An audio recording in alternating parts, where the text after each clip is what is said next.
G'day everyone, welcome back to TNT Footy season 2026. Footy's back, baby. Weekends are sorted again. The AFL season is here and we are pumped to have a massive year for you guys this year. We've got plenty of things in store for the show, but we're going to be starting with our focus reviews on the matches for the critical moments that actually matter. We are introducing our monthly TNT interviews where we're talking to people all across the AFL land. With coaches, community figures, and hopefully a few AFL stars. Also content creators and other people who are heavily involved in footy. And something we're brand new this season we're really excited about, TNT Street Talk. We'll be heading out to games, local footy grounds and events. To talk to the people that really matter, the AFL fans. We want to hear your opinions, your predictions, anything footy related live on the show. And don't worry, if you don't come to us, we'll come to you. And this season we're also reintroducing Who Am I? So each week I'll give you clues where you will then comment your guesses in the live chat. Across the course of the season, your winning points will be tallied up. Whoever has the most points at the end of the season will get a TNT prize. Welcome to Moistys Minute, where we're getting even more controversial this year. Lucky we're here at the home of Collingwood because they're the first tab off the rank. I've got Collingwood sliding out of the top 10 this year. Look out. I'll be running our viewers' questions this year. Sorry, Taz. Hot takes, predictions, trade talk, and anything sent in by you. So I'm looking forward to all your questions this year. More footy. More interactions. And now, more fans than ever before. Or two. Welcome to TNT Footy, season 26.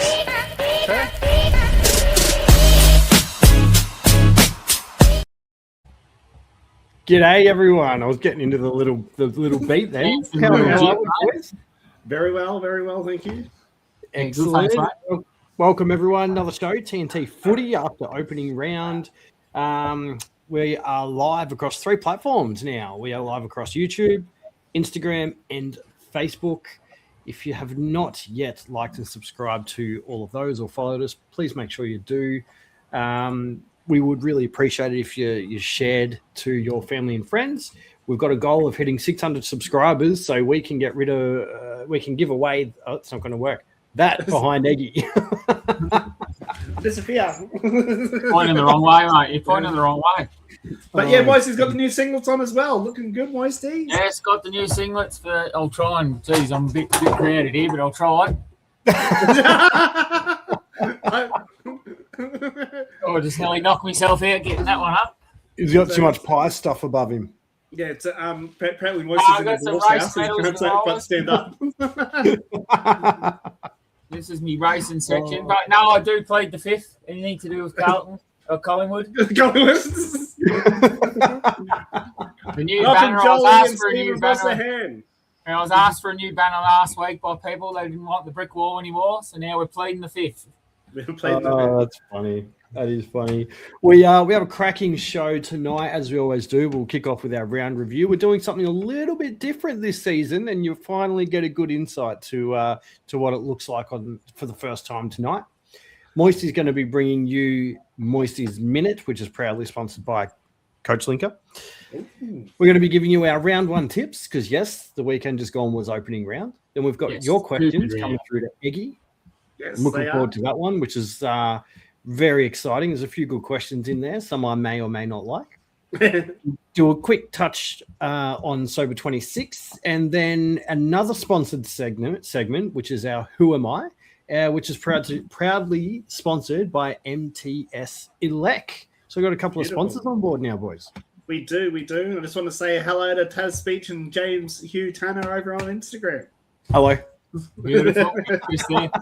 It's good to get a few sponsors on board, and if you're looking to sponsor a segment, reach out to us on Instagram or Facebook. Yeah. So I was thinking the other one. Probably not. We just throw videos there. We don't really look at TikTok very often, but no, we're getting more interaction on TikTok now as well. We're becoming more lively and more active. More lively, more diverse. Yep. Lively, pun intended, because it's a nice episode. Oh.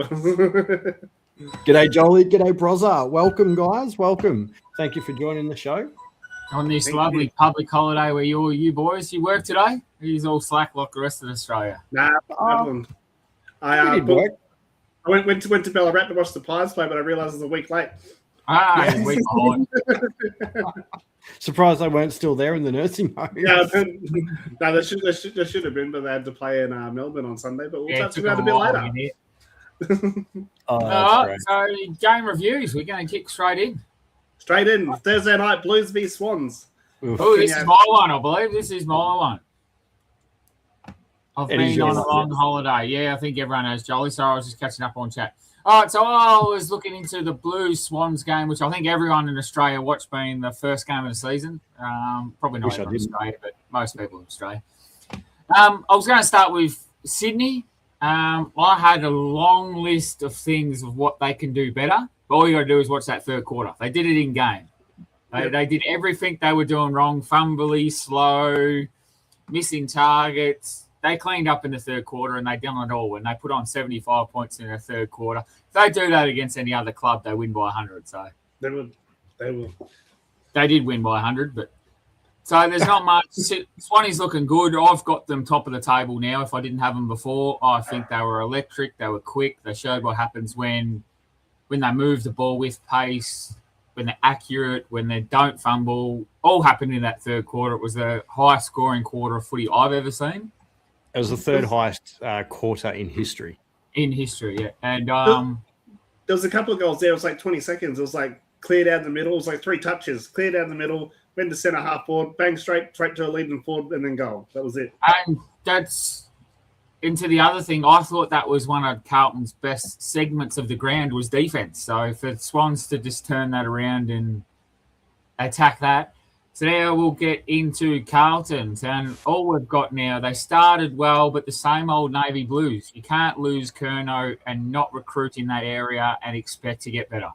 Bomb, bomb, bomb, bomb, bomb. All they were doing, and Sydney ran off that halfback like anyone. Well, they wanted to start with, but they did clog up the laneways, so then they had no choice except to go down the line. Sydney's structure was so good. You do have options. Look how Sydney went forward. Carlton clogged up the lanes too, but Sydney picked through them. This is true. And that's what Carlton's got to, and as we were saying in these reviews, we'll give you suggestions.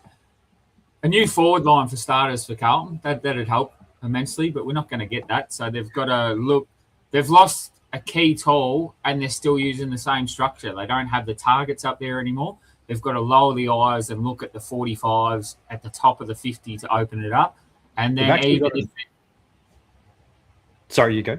So even if they're shallow entries, they've just got to look shallow and then go from there. Have pot shots from long until they can connect better in there. Their midfield. Oh, sorry, I'll let you get your point out about the forward. Oh, I was just going to say they actually need to do a bit more like Collingwood were doing last night, because Collingwood don't really have a key tall forward either. They've got those medium-sized forwards, which is the structure Carlton has now. So I think Collingwood's delivery last night was a lot better, where they were actually cutting them up, similar to what Sydney were doing. But they pick through Collingwood, whereas Carlton do they're young and they're exciting, Carlton, which is what we like to see. But you've got to have a go and an off switch, and you can't just I know that's what football we want to see, but the play on only works if you're set forward of the structure. And if you've got the skills to do it. Yeah. No doubt their midfield and defence, I've got no arguments with their midfield and their defence. Their midfield was on top for those first 2 quarters, and they arguably should have been 10 goals up. Yes. All those inside 50, that's for sure. So I've got Carlton in a lot of trouble now, but we'll see. They've played the best team in the comp, who I think are the best team in the comp now after watching opening round, because we had the 4 big ones. It's out of them. Well, they're out of the big 3. Them, Brisbane and Gold Coast, but I think they were more electric than those 3, and only played 1 quarter of football and put a team away. Yeah. What were your thoughts, Egi? I thought that Carlton started well. It was a bit of an arm wrestle. Both sides were a bit floppy, and then we saw that brilliant third quarter. But they inserted Gordon was playing more forward in the first half, and then in the third, that's when he went to the center, and I think that was the deciding factor. That seemed to be the turning point. As soon as he went on ball, he seemed to be clearing it out a lot more faster than the others. And then even Heaney picked up his game and cleared out a few times as well. Sydney, McInerney, Heaney, McInerney, but Gordon was the one. So I think he might have even started at halfback and then rotated up through the middle towards the after a few minutes. And his ball use and his give and go, and then just to get it back again, just sliced Carlton to pieces. Yeah, Hey, sorry, go. I was going to say, but what I feel happened in that third quarter is Sydney actually were clean.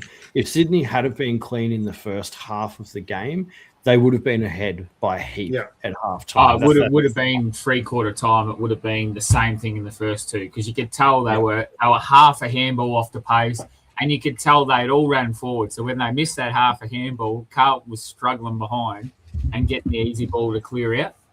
Yeah, 100% agree. I think Sydney was scary good in that third quarter. And even in the last quarter, they still managed to kick 6 goals. So it's not like it was a one and done. They still managed to kick a good amount of goals in one quarter for a footy match. Yeah. Just to catch up on chat, Turtle had ugly game that was. Wellesley's got calm the Swannies with a couple of these tough bit diggies. But they don't put their best players in the forward line too, Todd. Wellesley's got McKay was absolutely amazing without Grenado, and Brian Wells was Sheldrick also. But yeah, I think McKay is not that key tall forward. He just doesn't seem to be able to outmark anyone. No, well, he can. Got one string to their bow now, and all you've got to do is get 2 on McKay. He's never going to outmark 2 blokes. He can't do it. He's proved that his whole career.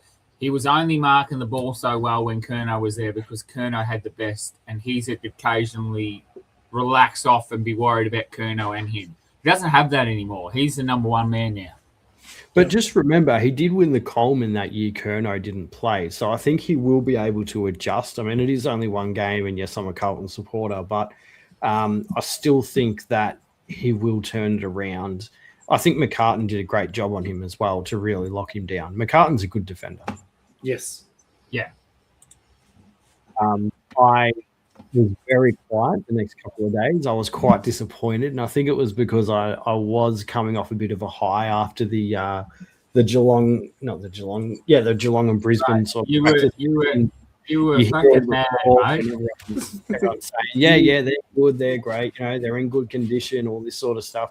And the first half, I was good. I was happy with it. I had a feeling we were going to lose at that stage. I didn't think we were going to get blown out of the water and Sydney to come out and do what they did. You didn't think it was going to turn as bad as it did. Because in the first is, but that being said, if you had taken your advantage, it would have been a lot closer. You still would have lost because Sydney had that electric quarter. But yeah, definitely. It was like, if I look at it from a neutral lens, that was amazing football to watch from Sydney. Like the way they moved the ball, the accuracy in the goal. It gave me glimpses of 2024 where they start slow and then they get behind and then they just sort of run over the top of teams late. Yep, absolutely. It's like horses back at the helm. So it will be interesting to see what happens, especially now that Cox has got a full preseason. Because remember last year he came in towards the end of preseason, so he didn't get that full preseason with his players. Yeah, so what these teams need to do next week, Sydney just needs to rock up from first quarter. Yeah. Don't give them taking 2 quarters head start. Just come in from the start of the game and see how far by. And Carlton, I honestly don't know, because I thought they dominated that first half and I thought they were all over them that first half, but they couldn't put the score on the board, so maybe just lower the eyes and pick through like we saw Collingwood do on Sunday, just pick through them a bit more. I think clean up their disposal as well. The disposal, I mean, it's opening round, so a lot of clubs were a bit rusty to start with, and we brought Sydney down to that level. But it would have been a much better outcome if our ball movement wasn't scrappy the whole game. Yeah, and Sydney didn't stay there for long. They showed half they'd stay there, and then they just see you later. Absolutely. Also in chat, Turtle's got McKay is as good as McStay, and that's no compliment to McStay. Well, see, we'll touch on that comment a bit later. I think that's coming up a bit later as well. And now we're moving into Gold Coast v Geelong. This is my neck of the woods where I was watching. Christian Petrarca started his Gold Coast debut as the Suns smashed Geelong by 56 points at People First Stadium. Petrarca was the best on ground with 34 disposals and 3 goals, driving the Suns' dominant midfield performance. Bailey Humphrey and Ben King also impressed with 4 goals each, while Took Miller and Noah Anderson helped control the game. Geelong struggled to keep up, especially without stars Patrick Dangerfield and Jeremy Cameron, and really looked threatening. Tanner Broom was one of the Cats' few positives with 31 disposals. The big win showed how dangerous the Suns could be this season, with Petrarca already proving why the club paid big to bring him in. Honourable mentions to Leo Lombard, who we found out today is the Rising Star winner of the round. Just his 5th game in AFL, showing a lot of speed and scoring 2 goals too. Ollie Dempsey turned it on in the end of the third quarter to kick a goal, and he kicked 3 more in the last, but it was too little too late. Vasilenko looked a little off, especially for his efficiency at 50%. Maybe the preseason week off didn't do him any favours. And he was getting a bit angry too. Yeah, he was.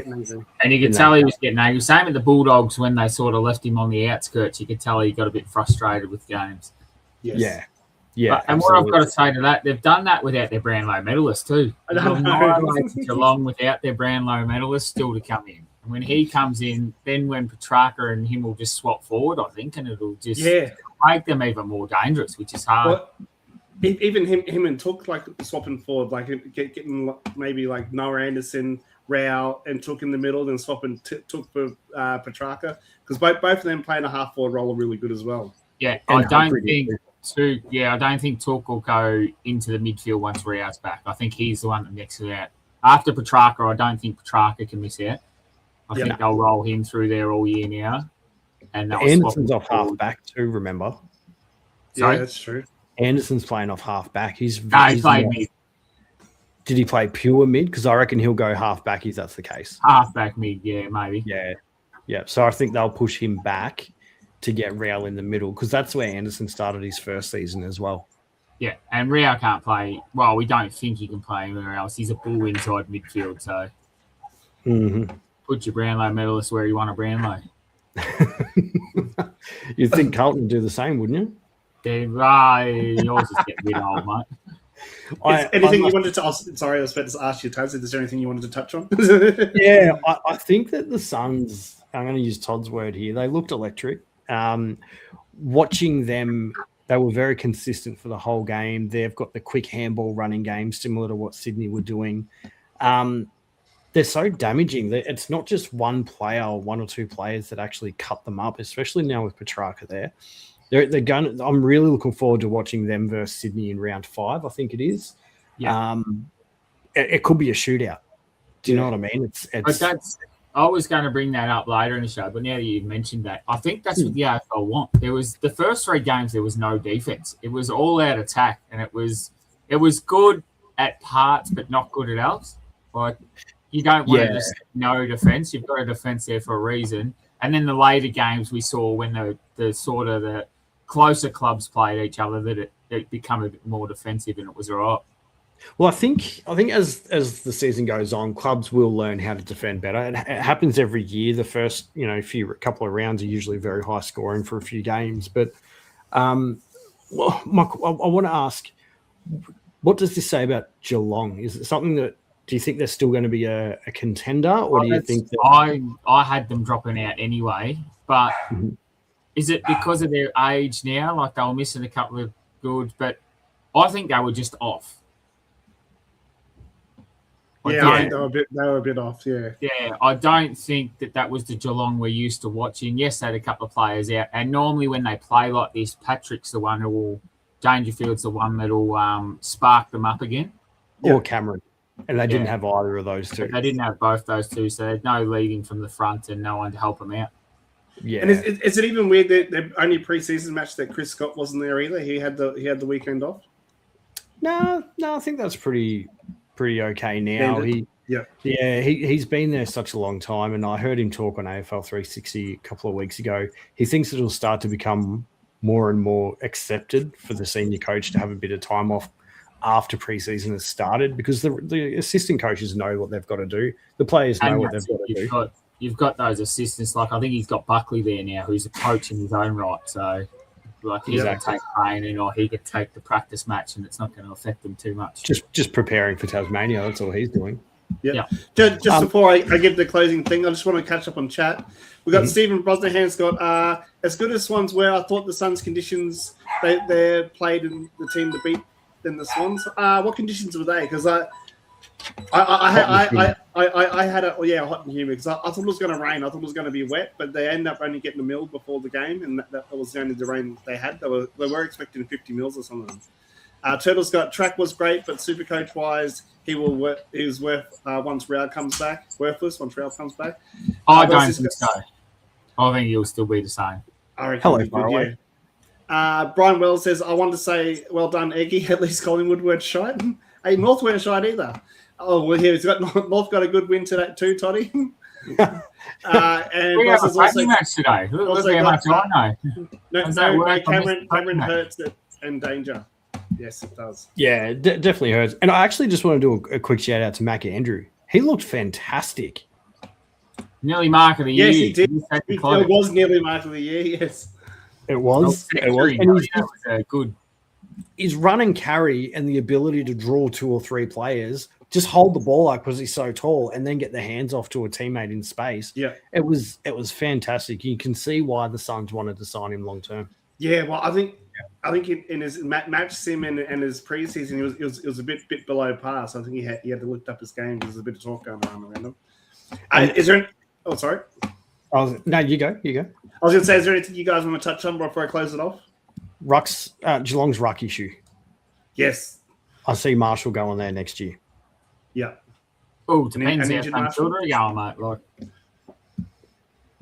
Like, they both played very well together at that club. They were both 50-50. And I disagree, but I'll touch on that later. Yes, we will. So my opinion for the team needs to do next week. Gold Coast is not much to fault with the inclusion of Rouse still to come back. They will be a dominant force. With Eagles next week, it seems to be a run in the park at home. Cats get to step things up against Freo in the Geelong Fortress. What I did not see on Friday was a plan B. Sands ran them off their legs, and they had no game plan to change to be able to tackle it. We haven't really had a good look at Freo yet, but going off preseason, Smith, Holmes, and Tanner should be a great matchup against Sarong, Brayshaw, and Reid. Danger or Cameron in could be the deciding factor. Plus, Cats back line will have to not let Tracy off the chain. I like it. Right. Anything to add, Moisty? No, I think that's I think Gold Coast were good until we see them fault. There's not really much you'd want to change about the game style. And Geelong, I just don't think they rocked up. I think they're still in same as last year, just a bit of a hangover and still coming back into the season. Yes. But before we get into Taz's one, just to touch on the Saturday matches. GWS Hawthorn, that was an upset for me. I thought Hawthorn were going to run over the top of them, being the injury-ridden GWS. What did you boys think? I tipped the Giants. I thought they were going to be too good up there. Yep. I nearly swapped again, but the only reason was Hawthorn had a heap of injuries as well, but then they come back, so I thought Hawks were going to be too good. Yeah, I thought Hawks were going to be too good, but yeah. Giants played well. Played really well. They did. They played really well. Clayton Oliver's debut was pretty good, and Jake Stringer, you can tell he's in a year-to-year thing, can't you? 5 goals. He should have been on year-to-year contract since he debuted, because every contract sign on year he seems to just go bang. Yeah, 100%. It's it's sad that he has to do that every time, but it's the only way that you're going to get a good performance out of him. Well, he's getting old. He's getting 5 goals. Age, so 5 goals, 4. Yeah. That's huge. That's a huge outing for him. And then we probably had the game of the round. Yeah, I believe that too. Yeah, this game was electric. They were scoring at will. Then the defense took over for a bit there, and it was seesaw, and it was just it was just great football to watch. It's why we watch football. Yeah, and it was good to see Charlie Cameron back to his best. Yeah. Well, yeah. He missed that one late that probably would have tied the game up, but you know. This is true. This is true. Compared to last year, I thought he was fantastic, and I thought he didn't get as many disposals, but he chipped in with 3 goals, and whenever he touched the ball, something happened. Yeah. Oh, but Bailey Dale, wasn't he sensational? Yes. Yeah, Bailey Dale was huge, and Ed Richards as well. He was good during the game. What Ed finished with 30 and 2. Yeah, that's huge. Yeah, he's huge during the game. He sort of took over that Bailey Dale role until the last quarter, and then Dale just exploded in the last quarter. Ed Richards is a good old ranger. He just is solid, and he broke out a few years ago, and he's just getting better and better. Yeah, so with this game, this was the one I was talking about, brought a bit of hope back to football because I thought it was just going to be blowout after blowout after blowout, and then I watched this one and it had me on the edge of my seat the whole game. It was away for a bit there, and then Bulldogs fought back, and Bulldogs got a couple in front, and Brisbane fought back, and it was just great football to watch. Yeah, it's just like around that three quarter time mark. I think Brisbane sort of got away, and then at the start of the fourth, Bulldogs started to call them back again, and that's when it became an interesting game. So I think they got out to like 20-something points out in front, didn't Brisbane at one stage? I think 20. It was like 28 or something. It was 28 or 29 or something. And I was what Tiger Time said there. I was about to touch on that because they're questioning the Andrews ban. I'm not too sure about Bailey or who was the other one that got banned. There was three of them. Gardner. But Andrews got hit with 3 weeks, so that's going to be huge. They're going to miss Bailey, Andrews, and Gardner all next week against the Swans, and that makes the Swans pretty hard to touch, I think. Yeah, 100%. Yeah, and especially with Hugh McCluggage out as well. He's out. He won't be playing next week. They've already said that with his calf injury. We'll just catch up on chat because it's going ballistic. We've got Giants now 3-3 from opening round. Doggies had. I thought it was only 2 from 2. No, 3 from 3. They've beat the Pies twice, and now they've beat. We're just talking about it. Whoever they beat. Oh, Hawthorn. No, Hawthorn. Yeah, I was about to say Brisbane. I'm like, it's not Brisbane. Did you see Pendle's comment? What? No. Pendle's comment was like, "Oh, it's good to see. There is another team that goes to Giants and loses. It's really not good to travel up there. I'm telling you, something." Doggies had a very gutsy win against the Lions. Richard played a stunner. Turtle, of course, Nick Dacos and Ed Richards fight for the Charlie this year. 2-horse race. I don't think Dacos was the best in his team this week, let alone the best in the league this week. I reckon his brother was better on ground than him. Going to be a big week. Oh, so technically Dacos was their best on, but it wasn't the one Turtle talking about. Going to be big next week. Lions in the MRO, 26 points at one stage. Fort. Swans at the SCG as well. Oh, geez, Tiger Time's gone ballistic. Sydney will be fancying themselves this week against Brisbane after a very sluggish first half. Their chaotic game plan look scintillating. Thank you. No offense. At least the Swans can beat little brother wet weather gods Taz. All right, now we're moving into Taz into Saints v Pies. I just want to congratulate Todd there. That was impressive. I was going through that, and I'm like, geez, there's like 10 in a row from Tiger Time. What's going on here? That's good. I love it. Absolutely love it. All right, so the game of the round that I picked, because we're all picking a game each week in advance, I chose Saints and Pies, and it turned out to be another cracking game. Now, I've made notes separately, so I've got Pies notes and Saints notes. I'll go through the Pies first, and basically the Pies show that they can still push for a final spot this year. My only concern is whether they run out of steam halfway through the season, but the 5th player on the bench could really help them manage their older players. Look at what they did with Pendlebury. Yeah, 50% game time, and he was extraordinary on the park. Their defense held up extremely well, considering that they were missing Moore and Howe, which says a lot about the system that they've got.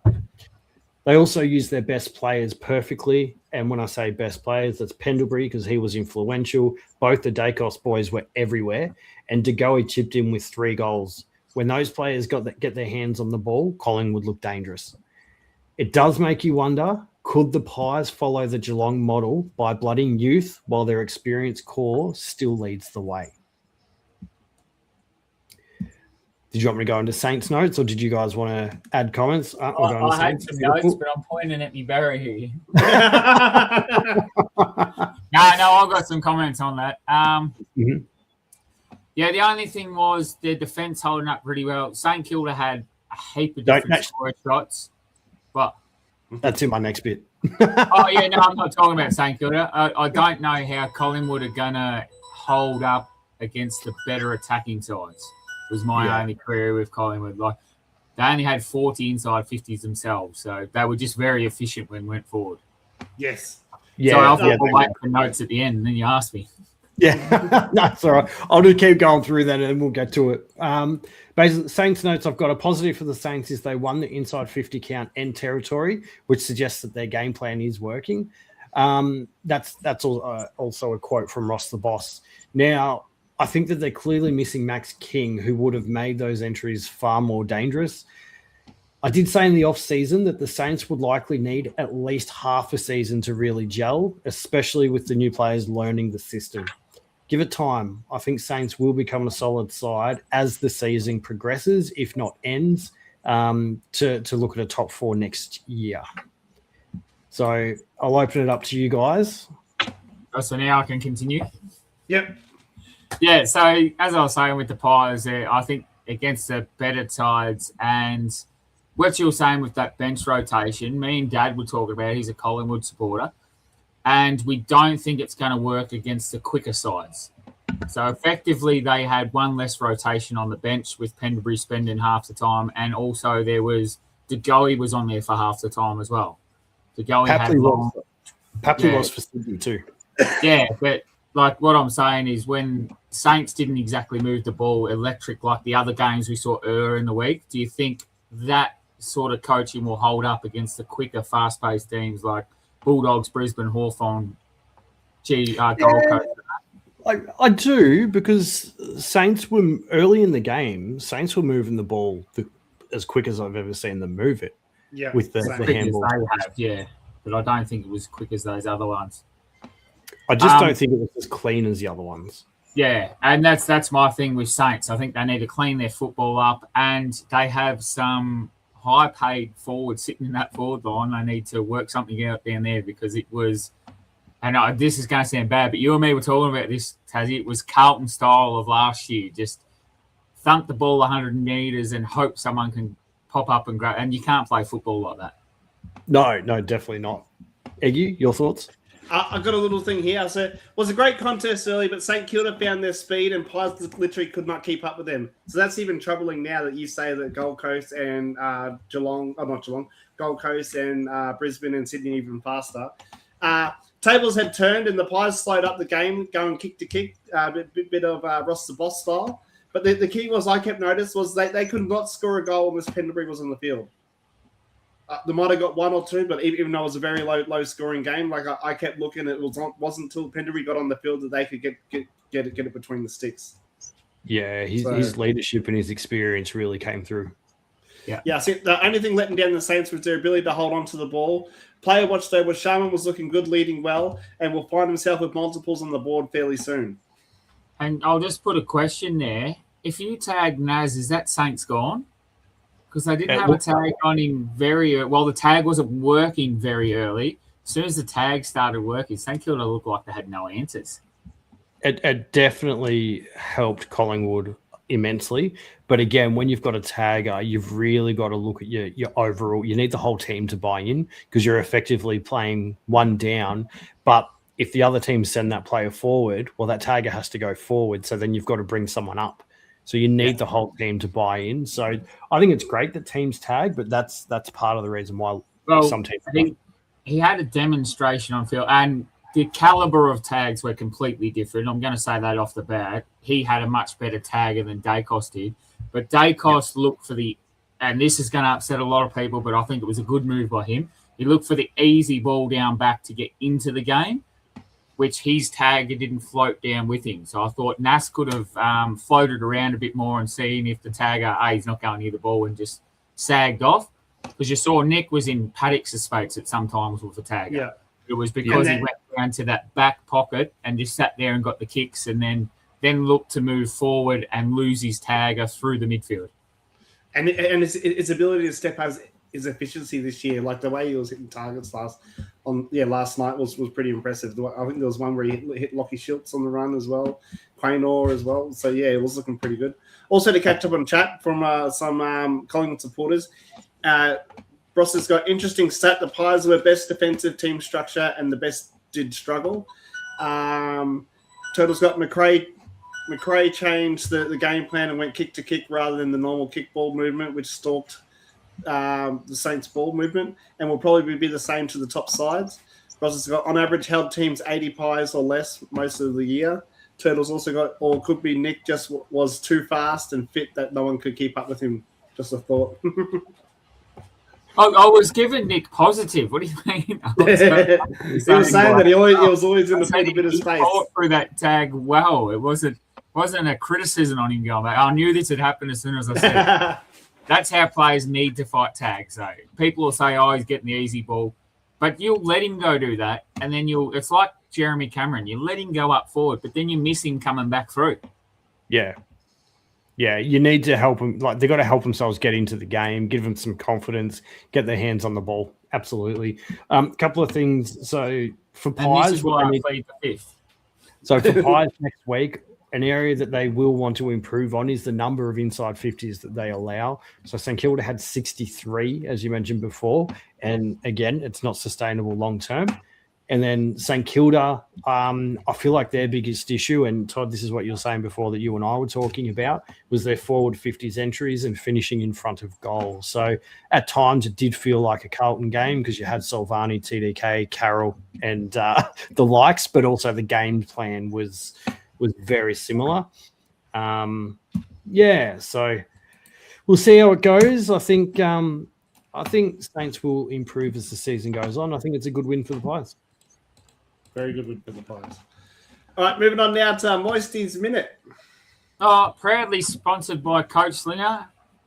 We've got it up there. I've seen my screen move. I thought it was up. Proudly sponsored by CoachLinker. So this week, and I went pretty hard on them week one, and I noticed this heavily in the St Kilda Collingwood game because we were doing it, but I don't know how you boys feel about this, but changing rules mid-game. So the 50-metre penalty for the stand rule, if you're going to bring it in, bring it in. They brought it in, 150-metre penalty, and then I saw the same incident happen 12 times throughout that game, and I counted. I got a little clicker going, 12 times, and it was not paid. Like, you can't penalise one team heavily for it, and then because it was too harsh of a penalty, change it mid-game. So this is a two-parter. So what do you boys think about the rule changes mid-game? Yeah, well, I think the umpire must have got pulled up that he was getting it wrong. Do you reckon? So you don't think you reckon the stand rule's going to get eased? Because he wasn't wrong. That was 50 metres. It was just by the letter of the law that was 50, but then they just stopped paying the 50. Yeah. Yeah, I think they need to. They've said that this is what the rule's going to be, and it needs to be that for all teams and all players. Well, you can't just because, we gave them a goal, we better not do that anymore. It's either the rule or it's not. Yeah, correct. Yep, I agree. Yeah. The other one, what do you guys think about phantom rules? It is not illegal for a ruckman to run and jump with his knee, yet Collingwood got pinged for it 3 times in that game. Is there a new rule that I missed? Like, can you not run and jump? Isn't that what they want the rucks to do? Run and jump, not wrestle? And then they do. But don't go over put in a knee up. Eggs? But it's like, but did they go over the centre line or? No. It was around play. Oh no, it was in the centre. But they said the reason for the free kick was because his knee got too high. Oh. So how do they want them to run and jump? Do they want them to silly salmon at the ball and leave their body open? I'm not understanding. How can rucks ruck this day? Like, they've taken away their 1 wood in the ruck, and now they've told them, jump, but don't jump and protect yourself, and jump, but if your knee gets too high, we're going to pin you. Jump, but if you touch it, like we saw the perfect one. Marshall got kneed in the back of the head. That was play on. Why are we penalising the ruck but not penalising the forwards? That was a marking contest, mate, just so you know. Yeah, well, marking contest, but it's still the same. Like, no, I know it's different, but why are we not penalising that play? But the rucks are doing what they're supposed to do when it happens in the game, and we're penalising them. He didn't need he just got his knee up too high. I think what Turtle's got there, just have an NBA ball up style. I think that's eventually where we're going to end up, unfortunately. I don't want that. We had that, and then they said we don't want that anymore because there was a wrestling match in the you could step and block and tap. But now we don't want that. We want you to run and jump, but don't jump too high because we'll pin you because your knees got too high and you risk of hurting the other ruckman. Like, well, NBA, you can't make contact before you jump for the ball. You've just got to jump up and try and get it. I think but that's what they were doing. They run and jump, and then after. No run. Just you stand there, you jump up, and you try and tap it. Oh, just a jump ball. Yeah, no, that's not it. But, yeah, I don't know what they're asking. And this coming from a ruckman myself, I used to play in the ruck, so I don't know what they're asking ruckman to do anymore. Like, it's just becoming ridiculous. It is too complex, Tiger time. Absolutely, it is. And again, it's another rule that they've added this, like Todd said, a phantom rule in the background that it never exists. It doesn't exist. It's not written down anywhere, so they're penalising players for being too athletic. Yeah. Yeah. Yeah, it's weird. It's stupid. I do agree. I know I'm going pretty hard on the umpires, but this is the last one. It really, to use a turtle line. You said that 2 years ago.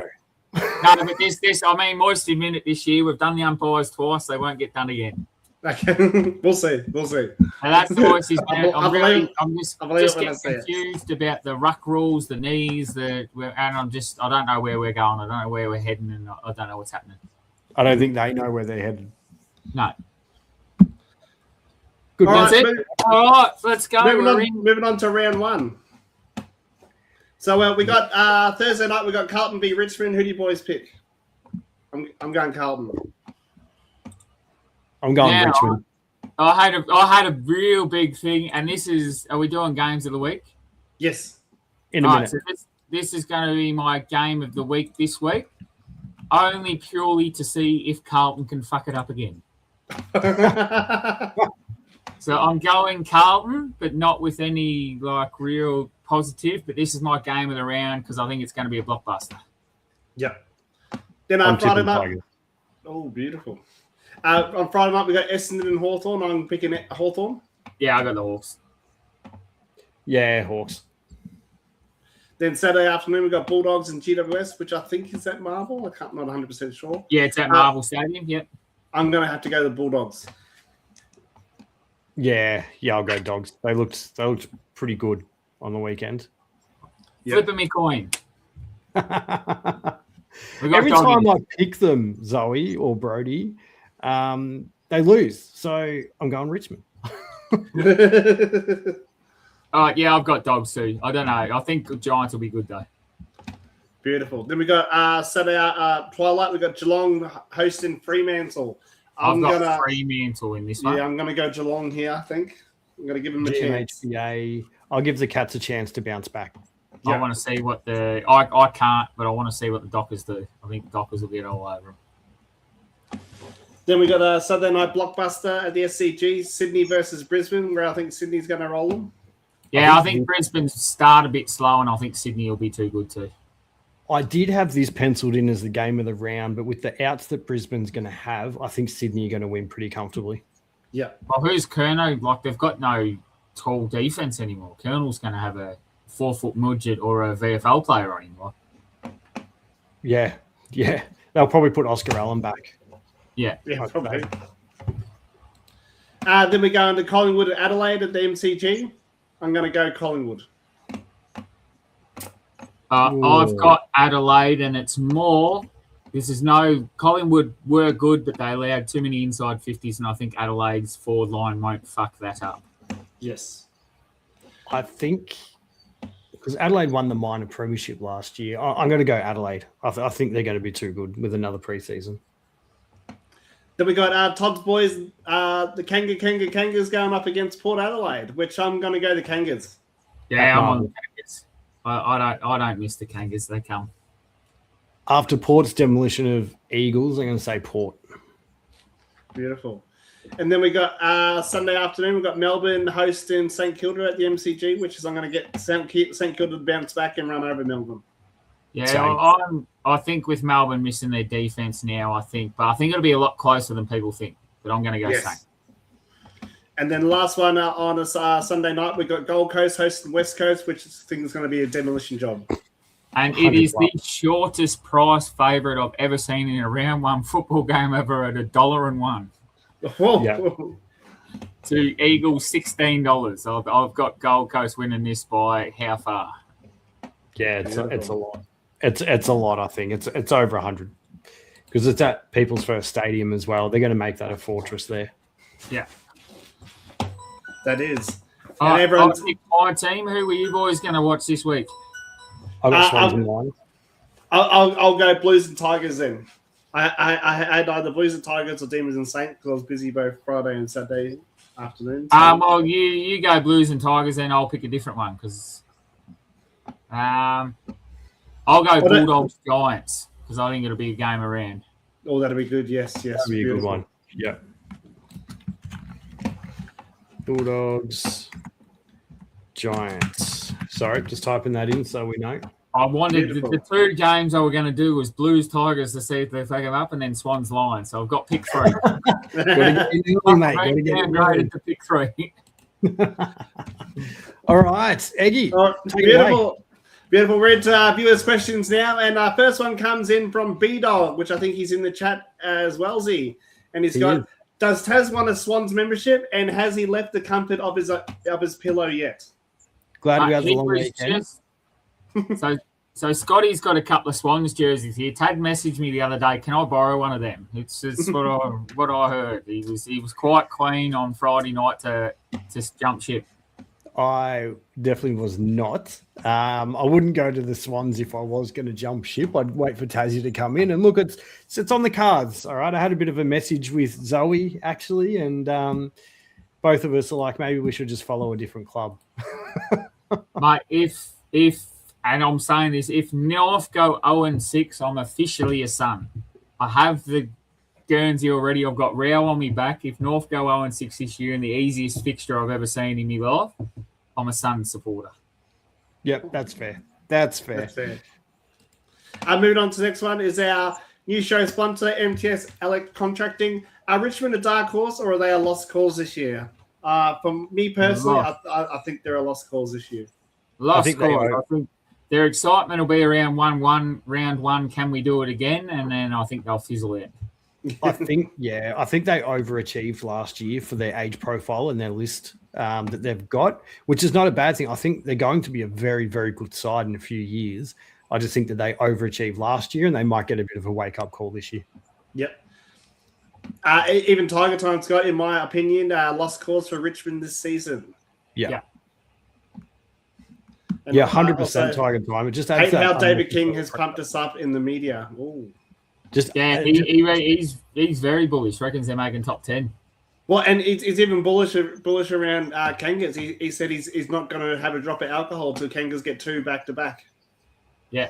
Good on him. That'll be very early this season because I was pretty sure we've got West Coast, Richmond and Essendon all back-to-back. So.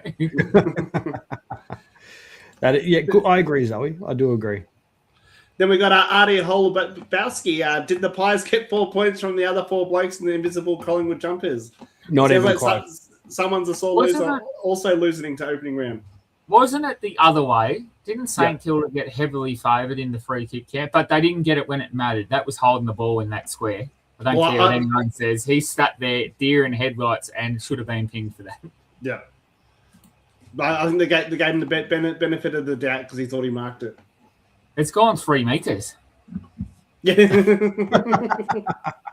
Well, there's a few there. There's ones I've seen some that says not 15. I was like, I'm pretty sure it was about 30. They're hot on that at the moment. No, I think Collingwood got very hard done by, and we've got Turtle changed his name to Razor Ray in the comment he was whinging about it. I said, well, you're the umpire. Do something about it. Tiger Time, you guys will be contending for finals before Carlton do. Oh, one bad game. He's already jumped ship. It was a full-blown nothing last week after the preseason premiers. It's a roller coaster, mate. It's a roller coaster. Yeah. Watch next week. You'll have the Tasmanian Tigers. I believe he's already a member. I believe he already signed up to Tasmanian Tigers to pre-jump. It was only $10, wasn't it? Oh, don't get. He pre-got in there though. Yeah. Then we got the last one here is Wellesley's got Swans v Suns grand final. I don't know if it's a grand final, but all 3 of us have picked it. Like me and Taz have both got Gold Coast winning the minor, and Todd also had the Swans winning the minor premiership. Yeah, so I think they'll both be up there heavily, and we've seen that from opening round. I think the big 3 are Sydney, Brisbane, and Gold Coast. Yes, they are. And Brisbane even are a bit iffy there at the moment too.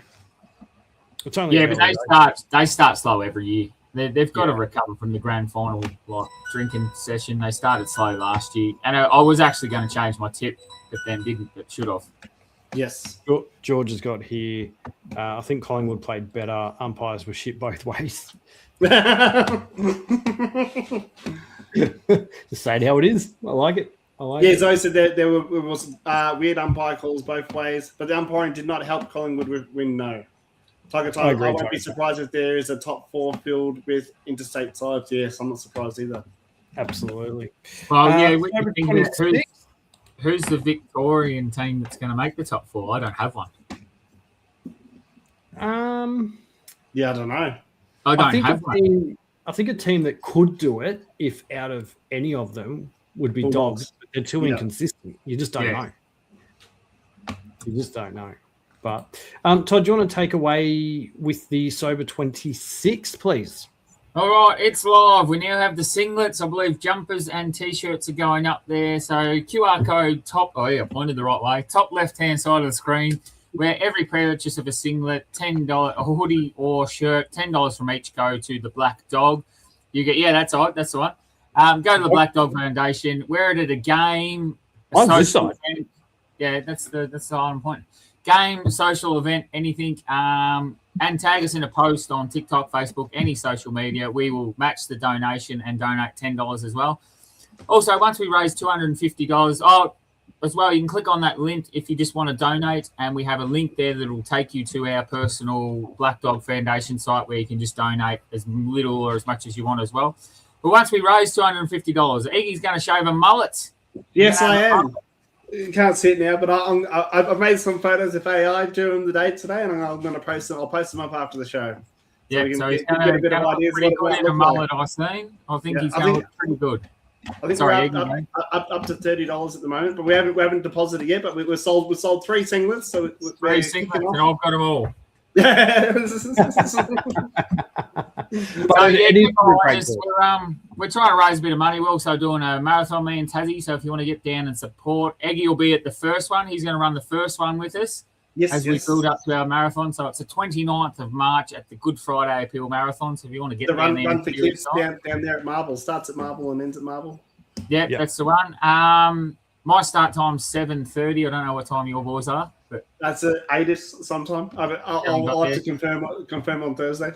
Yeah, mine might be 7. So get down there, cheer us on, make a donation to that cause. Also, that's a very good cause. But if you can help us out with the Black Friday one, that's much appreciated. Black Dog or Black Friday? Black Dog. Black Dog. Black Friday says he's trying to raise money for sales. Go shopping for us. But they do look pretty good. We've got even a little Black Dog logo down the bottom there somewhere. Yeah, we do. I actually thinking of it now that we've got a few sponsors on board with CoachLinker and MTS as well, might do a bit of a what was this, a logo bomb on the back, so we get the Black Dog on there, maybe get the run for kids and maybe a few other runs you might be planning on doing throughout the year. We'll chuck them on there. So chuck them on the back. Yeah. I like it. Thank you very much, Moisty. All right, yeah, Tassie, new segment, get in there, mate. Absolutely. So we're doing the Who Am I? Now, it is proudly sponsored by our new sponsor, MTS Elec, who is your only stop for electrical installations and solutions from domestic to commercial and industrial to door automation. Nath has got you sorted. He's located in Melbourne. Give him a call on the number 0400962113 or check out his socials in the link below. Now, full prize details will come out in the coming weeks, but the way Who Am I is working this season is there's 5 hints every show. Gradually, you get 10 seconds per hint. The first one to guess it will get 1 point. At the end of the season, whoever has the most points will win the prize. Now, we have confirmation that the prize will be in excess of $300 in prizes. So what that looks like, whether it's cash, merch, not 100% sure yet, but tune in each week, and once we know, we'll let you know. And Tassie, just before you go on, can we clarify the rules? We're paying ties, or are we just whoever gets spotted first? Well, I think we do it up until the end of the regular season, and then if there's any ties, we'll do some playoffs for the remainder of the final rounds. I agree. I think Todd's talking about people commenting at the same time. So after last week's situation, I think we look at whoever is first in chat. Yeah. So it's not pay and tie, it's just the first person to type in chat. Yes. But because we didn't make that clear last week, we needed to honour both. Yes. All right. So get those fingers ready, people. All right. Do we take in nicknames, or do they have to be the full player's name spelt out? First and last one. Yeah. I don't want middle name. Oh, we can shorten this out because, like, if I just type out, say, I don't know, but say Dacos, I put Dacos instead of Nick Dacos. It's a lot quicker to type Dacos. So it is. Note we want first and last name to get the point. So as I said, let's get those fingers ready. Have we got a drum roll noise yet? Oh, we do. Geez. Let me. I don't know who that one was, but it hurt my ears.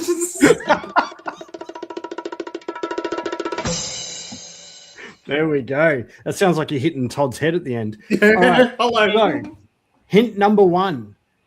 Early in my career, I wasn't known as a superstar, but coaches valued me because I could play almost anywhere on the ground. So I'll give you another 5 seconds. And you get unlimited guesses, remember. That's 10. I got my finger count going, Tassie.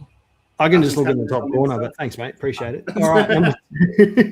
Hint number 2.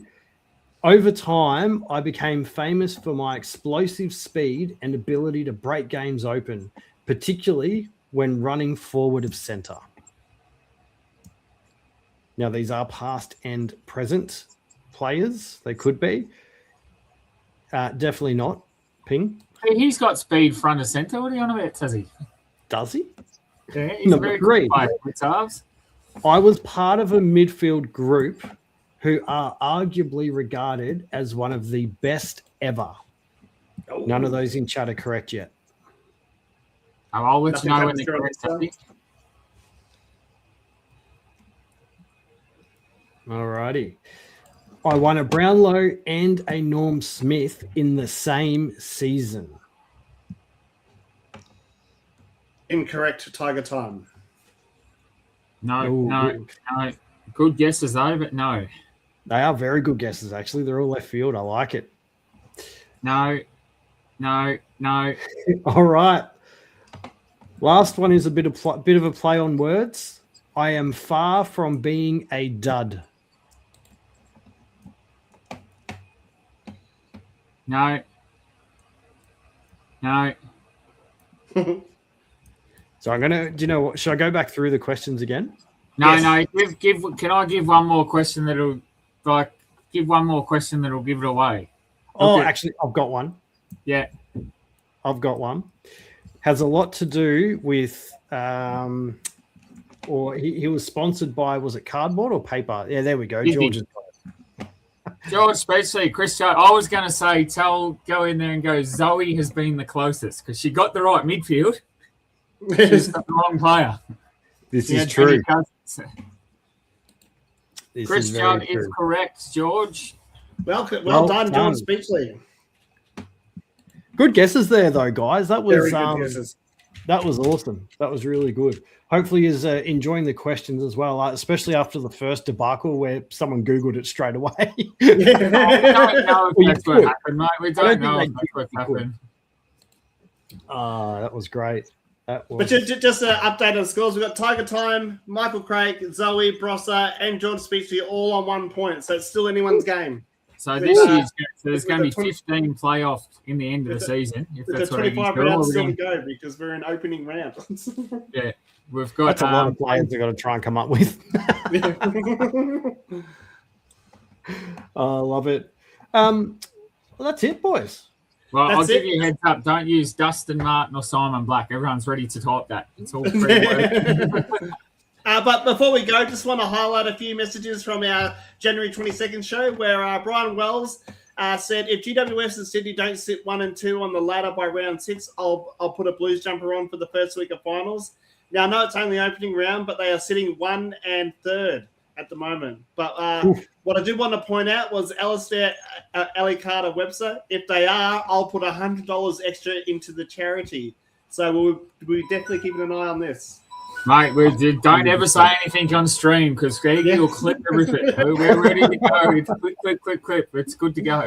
It is good to go. It's all for a good cause, though. It is for a great cause. But if you have not yet, make sure you like and subscribe. And if you'd like to support us, make sure you share our YouTube to your friends and family and help us get to our goal of 600 members. All our links are down below. The shop's down there as well. And a big shout out to MTS Electrical and CoachLinker for the sponsorships. And let's hope the proper round 1 is an explosive round of footy. Let's hope so. All right, see you all. See ya. Thanks for tuning in, guys. Where we're at, TNT.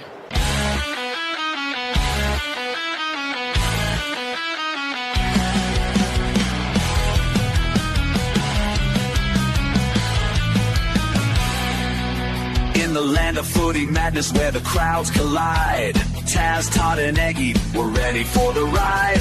Taz rocks the blues with Crips in his heart.